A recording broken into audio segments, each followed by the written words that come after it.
আসসালামু আলাইকুম গাইজ, আশা করি সবাই ভালো আছেন। আজকে আমরা ফাইন্যান্সিয়াল স্টেটমেন্ট আর একটা ম্যাথ করব এটার। সো দেখি ম্যাথটা কীভাবে হয়েছে। এই ম্যাথগুলো যখন আমরা করব তখন অ্যাট ফার্স্ট আমরা অ্যাডজাস্টমেন্টগুলো কোন কোন জায়গায় যাবে সেগুলো করার পরে তারপরে ম্যাথটা করলে আর কি ইজি হবে। সো এই ম্যাথ করতে গেলে আমাদের সবচেয়ে বেশি ভুল হয় অ্যাডজাস্টমেন্টের মধ্যে, অর্থাৎ সমন্বয়ের মধ্যে। সো আমরা আগে দেখি সমন্বয়গুলো এক্সপ্লেন করে দেখি, দেন আমরা ম্যাথটা করব। এখানে আগে আমরা দেখি, এখানে এই উপাদানগুলো দেওয়া আছে।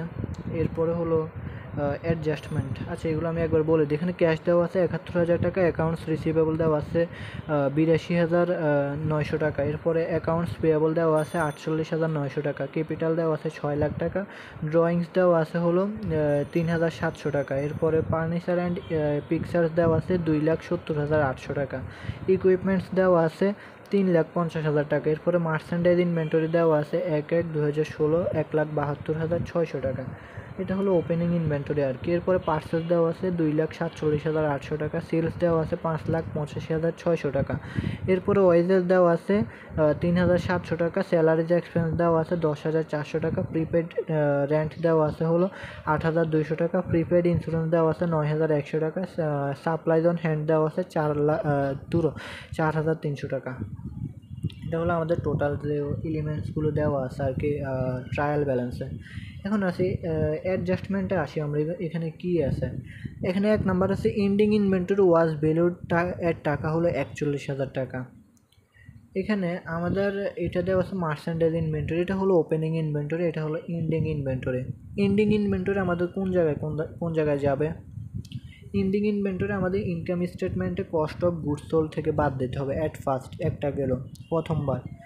মনে রাখতে হবে রেওয়া মিলে উপাদানগুলো একবার যায়, সমন্বয়ের উপাদানগুলো দুইবার যায়। তার মানে প্রত্যেকটা উপাদান দুইবার দুই জায়গায় করে যাবে, রাইট? তাহলে এন্ডিং ইনভেন্টরি প্রথমবার যাবে হলো ইনকাম স্টেটমেন্টে। ইনকাম স্টেটমেন্টে আমাদের কস্ট অফ গুডস সোল্ড থেকে ৪১,০০০ টাকা বাদ দেব। এরপরে এটা আবার আমাদের জন্য চলতি সম্পদ। এই ৪১,০০০ আবার যাবে আমাদের ব্যালেন্স শিটের কারেন্ট অ্যাসেটে। ওকে, তাহলে প্রথমটা আমাদের দুই জায়গায় গেল। ১ নম্বর সমন্বয় আমাদের শেষ। এরপরে আসি ওয়েজেস অ্যাকুরেট টাকা ৫,০০০ অ্যান্ড স্যালারিজ পেয়েবল টাকা হলো ৩,০০০ টাকা। পেয়েবল আর অ্যাকুরেট বলতে গেলে দুইটা একই, কারণ দুইটা হলো আমাদের বকেয়া। তাহলে ওয়েজেস আমাদের এখানে কি দেওয়া আছে? এই যে ওয়েজেস এক্সপেন্স দেওয়া আছে, স্যালারিজ এক্সপেন্স দেওয়া আছে। এখন বলা হয়েছে, মনে রাখতে হবে বকেয়া সবসময় যোগ হয়। কি হয়? বকেয়া সবসময় যোগ হবে। এই যে অ্যাকুরেট মানে বকেয়া, পেয়েবল মানে বকেয়া, অ্যাডভান্স বা প্রিপেড মানে তো অগ্রিম হয়।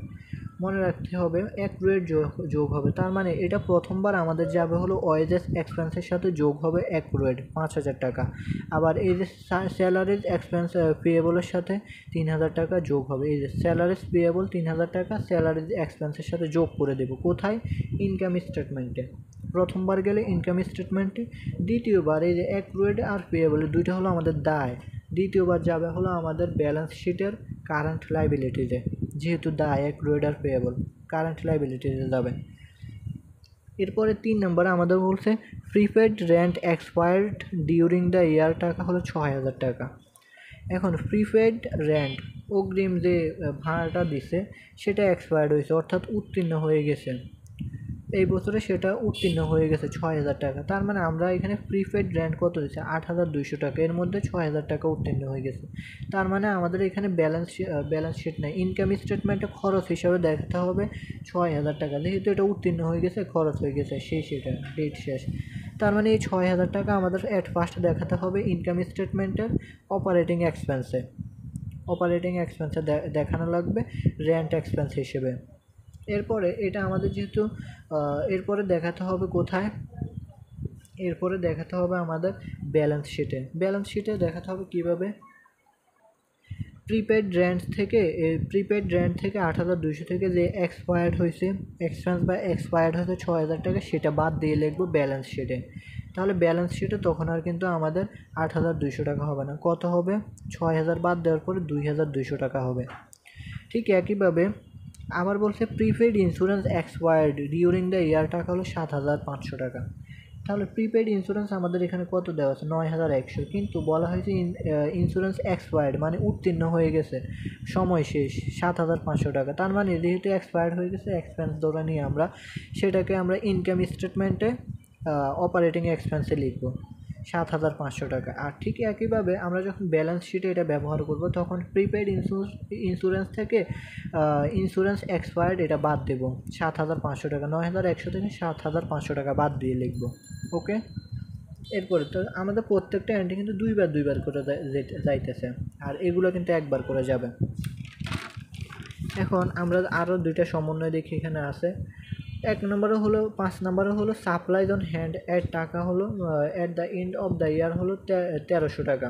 সাপ্লাইজ অন হ্যান্ড এটা, আচ্ছা আমরা দুইটা একসাথে দেখাবো, এটা একটু বোঝা নেই। এরপরে হলো 6 নম্বর হলো the equipment has an economic life of 50 years with no salvage value. Salvage value মানে কি উইদাউট মানে আর কি ভগ্নাবশেষ মূল্য নেই, এটা বুঝাইছে 50 বছর। এখন আমাদের এই যে ইকুইপমেন্টের উপর আমাদেরকে অবশ্যই ধরা লাগবে, কি ধরা লাগবে, অবশ্যই যে টাকাটা থাকবে ইকুইপমেন্টে সেটাকে 50 দিয়ে ভাগ দিলে যেটা আসবে সেটাই হলো আমাদের অবশ্যই। আর এটা আমাদের কোথায় যাবে, ইকুইপমেন্টের অবশ্যই অ্যাট ফার্স্ট যাবে হলো ডেপ্রিসিয়েশন হিসেবে, ডেপ্রিসিয়েশন এক্সপেন্স হিসেবে যাবে হলো ইনকাম স্টেটমেন্টে অপারেটিং এক্সপেন্সে। আবার যাবে হলো আমাদের ব্যালেন্স শিটে ইকুইপমেন্ট থেকে ডেপ্রিসিয়েশন অ্যাকুমুলেটেড ডেপ্রিসিয়েশন বাদ যাবে, এই দুই জায়গায় যাবে আমাদের এটা। আর সাপ্লাইজ অন হ্যান্ড আমাদের কত আছে, 1300 টাকা হাতে আছে এত। এখন আমরা যদি ট্রায়াল ব্যালেন্সে দেখি, ট্রায়াল ব্যালেন্সে আমাদের কত আছে, সাপ্লাইজ অন হ্যান্ড 4,300 টাকা। এখন আমাদের হাতে আছে আরও কত, 1300 টাকা। তাহলে খরচ হয়েছে কত টাকা, 3,000 টাকা। এই 3,000 টাকা আমরা কি করব, ইনকাম স্টেটমেন্টে অপারেটিং এক্সপেন্সে দেখাবো। অপারেটিং এক্সপেন্সে কত দেখাবো, 3,000 টাকা সাপ্লাইজ এক্সপেন্স হিসেবে দেখাবো আর কি, হেড টাইটেল। আর তাহলে আর ইয়েতে যাবে কোন জায়গায়, ব্যালেন্স শিটে যাবে আরেকবার। ব্যালেন্স শিটে গিয়ে আমাদের সাপ্লাইজ অন হ্যান্ড 4,300 থেকে আমাদের সাপ্লাইজ এক্সপেন্স বাদ দিতে হবে 3,000 টাকা, তাহলে 1300 টাকা আমাদের সম্পদ। এটা যাবে আমার ব্যালেন্স শিটের কারেন্ট অ্যাসেটে। তাহলে আমাদের সমন্বয়গুলো হলো মূলত এগুলা। এই সমন্বয়গুলো পারলে আমাদের ম্যাথটা করা ইজি হয়ে যায় আর কি। এই সমন্বয়ের কারণে আমরা ম্যাথগুলো ভুল করি।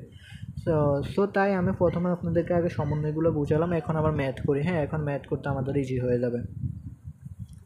এখন আসি, অ্যাট ফার্স্ট আমাদের বলছে ইনকাম স্টেটমেন্ট তৈরি করতে। এই যে ফ্রি ফায়ারে মাল্টি স্টেপ ইনকাম স্টেটমেন্ট। আমরা যদি মাল্টি স্টেপ নাও লেখা থাকে, আমরা কোশ্চেন দেখে বুঝতে হবে সেখানে কি আমাদের পার্চেজ আর সেলস আছে কিনা। ক্রয় বিক্রয়কারী প্রতিষ্ঠান মানে মাল্টি স্টেপ। এই যে পার্চেজ আছে, সেলসও আছে, তার মানে এটা মাল্টি স্টেপ, এটা সিঙ্গেল স্টেপ হবে না। যদি পার্চেজ আর সেলস না থাকে তাহলে সেটা সিঙ্গেল স্টেপ হবে। এখন আসি আমরা প্রথমে কোম্পানির নাম লিখব, এরপর income statement for the year ended 31 December 2016 প্রথমে, এরপরে পার্টিকুলার্স টাকা টাকা টাকা। এখন আসি প্রথমে সেলস নেট। এটা কেন সেলস নেট লিখলাম আমরা, সেলসের সাথে আমাদের কোনো সমন্বয় আছে কিনা আগে সেটা দেখতে হবে। প্রথমে সেলস, এরপরে নিট বিক্রয়, বিক্রয় মাইনাস বিক্রিত পণ্য, এই ধাপে ধাপে আর কি তৈরি করা লাগে। তাহলে আমরা প্রথমে নিট বিক্রয় বের করব। এখানে আমরা যদি দেখি শুধু সেলস দেওয়া আছে 5,85,600 টাকা। এখানে কি সেলস রিটার্ন বা সেলস ডিসকাউন্ট এরকম কিছু আছে? যদি আমরা দেখি এখানে এরকম কিছুই নাই, কিংবা সমন্বয়ের মধ্যে এরকম কিছু আছে যে আনরেকর্ডেড বা এরকম কিছু আছে, এরকম কিছুই নাই। এই যে সমন্বয়ের মধ্যে আমাদের এরকম কিছু নাই এখানে যে সেলসের সাথে ইয়ে হবে। তার মানে সেলস নিটে আমরা প্রথমে এটা লিখে ফেলবো 5,85,600 টাকা। এটা আমরা নিট সেলস হিসেবে লিখে ফেলবো আর কি, যেহেতু এটার সাথে কোনো সমন্বয় নাই।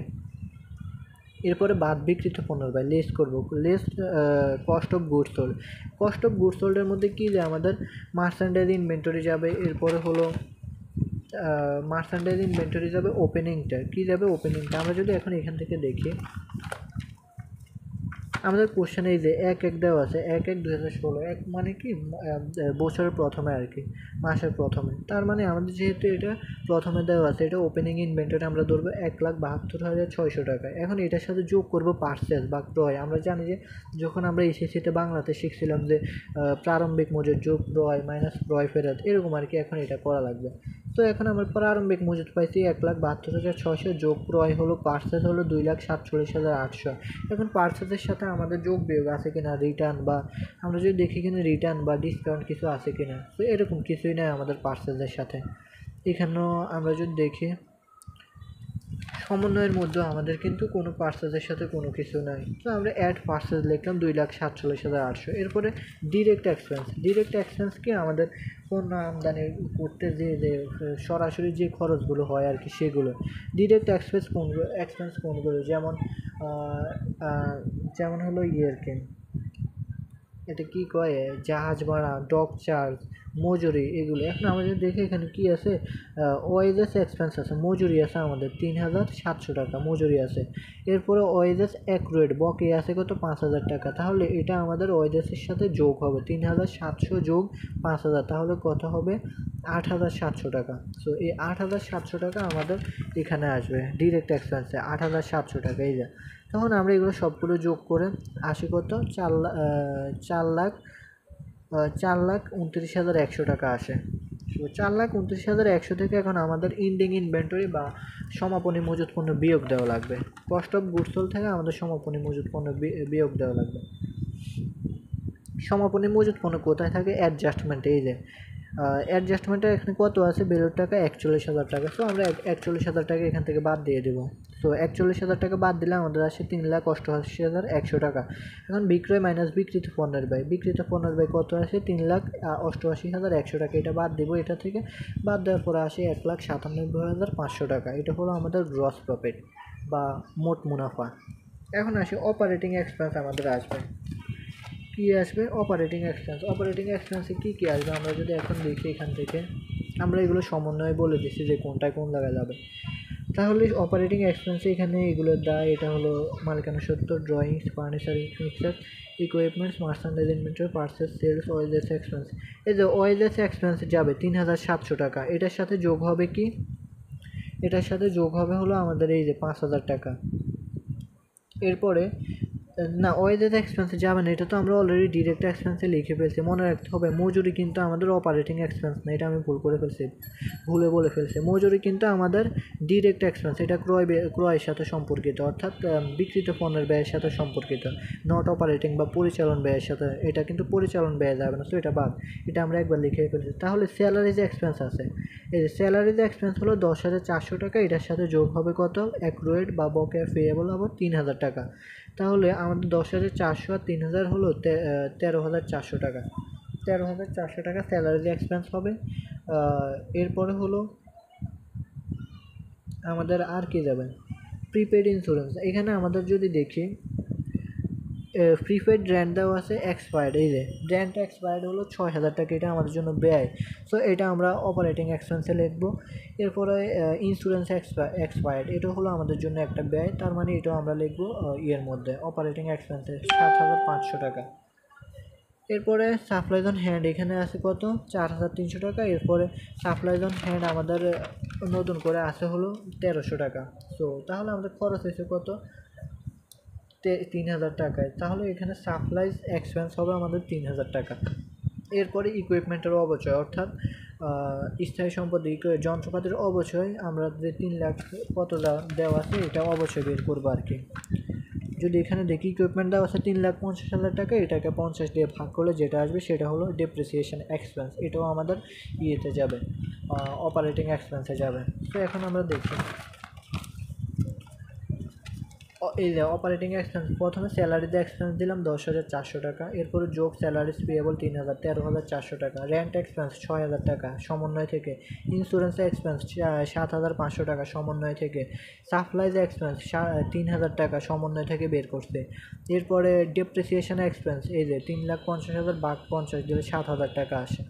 সবগুলো আমরা যোগ করব, যোগ করার পরে আচ্ছা এটা লিখবো 36,900 টাকা। লেখার পরে এখন আমাদের দেখতে হবে কোশ্চেনের মধ্যে কোনো নন অপারেটিং এক্সপেন্স বা নন অপারেটিং ইনকাম আছে কি না। এগুলো যদি থাকে তাহলে যোগ বিয়োগ করব। নন অপারেটিং ইনকাম থাকলে সেটা আমরা যোগ করব, এক্সপেন্স থাকলে সেটা আমরা বিয়োগ করব। নন অপারেটিং ইনকাম কোনগুলো? যেমন ইন্টারেস্ট ইনকাম, এরপরে ইন্টারেস্ট এক্সপেন্স হলো নন অপারেটিং এক্সপেন্স। তো এগুলো যদি দেখি আমরা এখানে এমন কিছুই নাই। আর নন অপারেটিং ইনকাম এক্সপেন্স এগুলো আমি সেকেন্ড ক্লাসে আপনাদেরকে দেখাইছি, ওইগুলো দেখলে বুঝতে পারবেন কি আসা নাই। তো এখানে কোনোটাই নাই এগুলো আমরা যদি দেখি। তাহলে আমাদের এখানে ডেপ্রিসিয়েশন সব কিছু যোগ করে যেটা পাবো সেটাই হলো আমাদের এখন নিট ইনকাম। যেহেতু আমরা নন অপারেটিং ইনকাম বা এক্সপেন্স কোনোটাই নাই, সো এখন যা আমরা মোট মুনাফা থেকে এখন আমরা এটা বাদ দিলে আমরা নিট মুনাফা পেয়ে যাব, নিট ইনকাম 1,60,600 টাকা এটা পেয়ে যাবো, সরাসরি লিখে ফেলবো। সো এটা হলো আমাদের ইনকাম স্টেটমেন্ট আর কি। হ্যাঁ, এখন আসি আমরা ব্যালেন্স শিটে যাই। প্রথমে লিখলাম আলম ট্রেডার্স, এরপরে balance sheet for the year এত এত, পার্টিকুলার্স, এরপর হলো টাকা টাকা টাকা, এরপরে অ্যাসেট। আমাদের ব্যালেন্স শিটে প্রথমে আসবে কারেন্ট অ্যাসেট, এরপরে হলো এরপরে হলো প্লান্ট অ্যাসেট, এরপরে ইনভেস্টমেন্ট, এভাবে আসবে আর কি। এরপরে ইনট্যাঞ্জিবল অ্যাসেট। এখন আমাদের দেখতে হবে কী কী আছে আমাদের। এখন আমরা যদি কোশ্চেনে দেখি, এখানে আমাদের কারেন্ট অ্যাসেটে ক্যাশে যাবে 71,000 টাকা, অ্যাকাউন্টস রিসিভেবল আছে 82,900 টাকা, এটা যাবে কারেন্ট অ্যাসেটে। এরপরে ফার্নিচার, ড্রয়িংস, ইকুইপমেন্ট, মার্চেন্ডাইজ, এই যে মার্চেন্ডাইজ ইনভেন্টরি, না সরি এটা যাবে না, এটা তো ওপেনিং, ইন্ডিংটা যাবে। এরপরে আর কিছু আছে এখানে প্রিপেড রেন্ট আছে। প্রিপেড রেন্ট হলো আমাদের কত 8,200 টাকা। প্রিপেড রেন্ট থেকে আমাদের এক্সপেন্স আমরা বের করছি কত টাকা, এই যে মানে এক্সপায়ার্ড হয়েছে কত, প্রিপেড রেন্ট এক্সপায়ার্ড হয়েছে 6,000 টাকা, তাহলে 8,200 থেকে 6,000 টাকা বাদ দিয়ে দেখবো, তো 2,200 টাকা হলো আমাদের প্রিপেড রেন্ট। এটা হলো আমাদের চলতি সম্পদ। আমরা যদি দেখি যে প্রিপেড রেন্ট 8,200 মাইনাস এক্সপায়ার্ড 6,000, 2,200, এরপর ক্যাশ অ্যাকাউন্টস রিসিভেবল লিখছে। এরপরে আসি প্রিপেড ইন্স্যুরেন্স। প্রিপেড ইন্স্যুরেন্স কত 9,100 টাকা, এটা থেকে আমরা বাদ দেবো হলো প্রিপেড ইন্স্যুরেন্স এক্সপায়ার্ড কত 7,500 টাকা, বাদ দিলে যেটা আসবে সেটা হলো আমাদের কারেন্ট অ্যাসেট আর কি। এরপরে সাপ্লাইজ অন হ্যান্ড 4,300 টাকা, এটা থেকে সাপ্লাইজ এক্সপেন্স বাদ দেবো 3,000 টাকা, তাহলে 1,300 টাকা হলো আমাদের চলতি সম্পদ। এই যে আমরা এখানে এগুলো দেখছি। প্রিপেড ইন্স্যুরেন্স কত 9,100 টাকা, এটা থেকে বাদ দিব এক্সপায়ার্ড 7,500, 1,600 টাকা থাকে তাহলে আমাদের। এরপরে সাপ্লাইজ অন হ্যান্ড 1,300 টাকা আমরা সমন্বয় থেকে বের করলাম। এরপরে এন্ডিং ইনভেন্টরি হলো 41,000 টাকা, এটা হলো আমাদের চলতি সম্পদ। তাহলে চলতি সম্পদ আমরা পেয়ে গেছি 2 লাখ টাকা। এরপর প্লান্ট অ্যাসেট কী কী আছে আমরা যদি দেখি, প্লান্ট অ্যাসেট এখানে আমাদের আসলে ফার্নিচার অ্যান্ড পিকচার্স 2,70,800 টাকা। এটার উপর কি কোনো ডেপ্রিসিয়েশন হবে আমাদের? না। কেন হবে না? কারণ আমাদের এখানে কোশ্চেনে বলে না এমন কিছু যে ফার্নিচার অ্যান্ড ইয়ের মধ্যে পিকচার্সের মধ্যে ডেপ্রিসিয়েশন ধরতে, বলছে যে equipments has an economic life 15 years, এটার মধ্যে আমাদের ধরতে বলছে ইকুইপমেন্টস। এই যে ইকুইপমেন্টসের উপর, তার মানে আমাদের অবশ্যই ধরা লাগবে। তাহলে ইকুইপমেন্টটা আমাদের কত আছে এখানে, ইকুইপমেন্ট দেওয়া আছে হলো 3,50,000, 50 দিয়ে ভাগ দিলে আমাদের যেটা আসবে সেটা অবশ্যই বাদ দেওয়ার পরে যা থাকবে সেটাই হলো আমাদের আর কি প্লান্ট অ্যাসেট। তাহলে ফার্নিচার অ্যান্ড পিকচার লিখলাম 2,70,800, এরপরে ইকুইপমেন্টস 3,50,000 বিয়োগ ডেপ্রিসিয়েশন 7,000, তাহলে আসে হলো 3,43,000। সবগুলো যোগ করে ইনট্যাঞ্জিবল অ্যাসেট কোনগুলো, যেমন ট্রেডমার্ক, প্যাটেন্ট, কপিরাইট, এরপরে হলো আরেকটা কি জানি আগে একটা ক্লাসে পড়ছিলাম, আচ্ছা যাই হোক, এগুলো হলো আমাদের ইনট্যাঞ্জিবল অ্যাসেট। এই ম্যাথের মধ্যে আমাদের এগুলো কিছুই নাই, সো এটা বাদ। ইনভেস্টমেন্টও নাই, ইনভেস্টমেন্ট থাকলে আমরা এখানে লিখতাম, সো ওইটাও নেই। তার মানে যা আছে সবগুলো যোগ করে দিলে টোটাল অ্যাসেট আমাদের কত আসে 8,13,800 টাকা, এটা হলো আমাদের টোটাল অ্যাসেট। এখন আসি আমরা কারেন্ট, এখন আসি এল প্লাস ওই নির্ণয় করা লাগবে আমাদের, রাইট? এখন আমরা কোশ্চেন থেকে দেখি এল প্লাস ওই কীভাবে বের করবো। কারেন্ট লাইবিলিটিস প্রথমে দেখি, অ্যাকাউন্টস পেয়েবল আছে 48,900 টাকা। এরপর আর কোনো দায় আছে কিনা, চলতি দায়। এখন আসি অ্যাডজাস্টমেন্টের মধ্যেই যে ওয়েজেস অ্যাক্রুয়েড, এটা কিন্তু বকেয়া। স্যালারিস পেয়েবল বকেয়া 5,000, 3,000, 8,000 টাকা, দুইটাই হবে কারেন্ট লাইবিলিটিসের মধ্যে। এরপরে আর কোনো কিছু আছে কিনা যদি দেখি,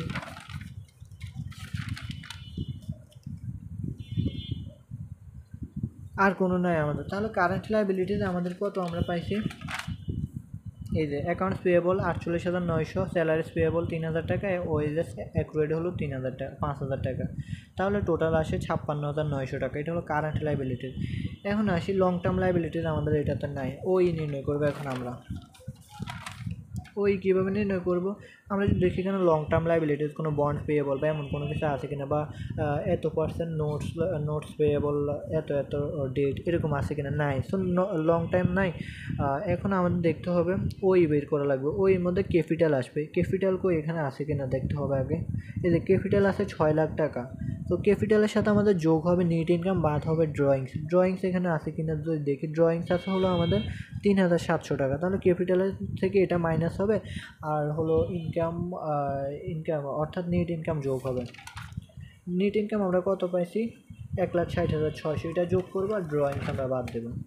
এই যে ক্যাপিটাল আমাদের কত আছে এখানে, এই যে 6 লাখ ক্যাপিটাল, এরপর নেট ইনকাম যোগ 1,60,600, এরপর ড্রয়িংস হলো 3,700 টাকা বাদ দেবো, দেওয়ার পরে আমাদের 7,56,900 টাকা আসে। এটা যোগ করে দেবো, সবগুলো যোগ করার পরে 8,13,800, এটাও 8,13,800, এটাও 8,13,800, দুইটা মিলে গেছে। সো এটা হলো আমাদের টোটাল L+OA দায় যোগ মালিকানা সত্ত্ব।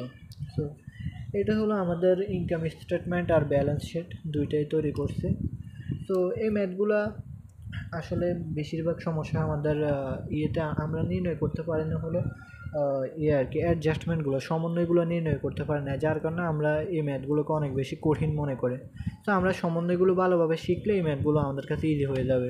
ইনকাম স্টেটমেন্ট এটা আমাদের ফাইন্যান্সিয়াল স্টেটমেন্ট আর কি, এটা আমাদের সব কাজে লাগবে, সব কাজে, first year BBA, first year, second year, third year, fourth year, master, সবগুলোতে লাগবে আর কি। সো এটা আমরা ভালোভাবে শেখার চেষ্টা করব, তাইলে হবে আর কি। আর এই সমন্বয়গুলো শিখলে আর এটা শিখতে পারলে আমাদের পুরো অ্যাকাউন্টিংয়ে অনেক কিছু ইজি হয়ে যায় আর কি। সো আশা করি আপনারা সবাই বুঝতে পারছেন। এরপরে যদি কেউ বুঝতে না পারেন অবশ্যই কমেন্টে জানাবেন। ধন্যবাদ।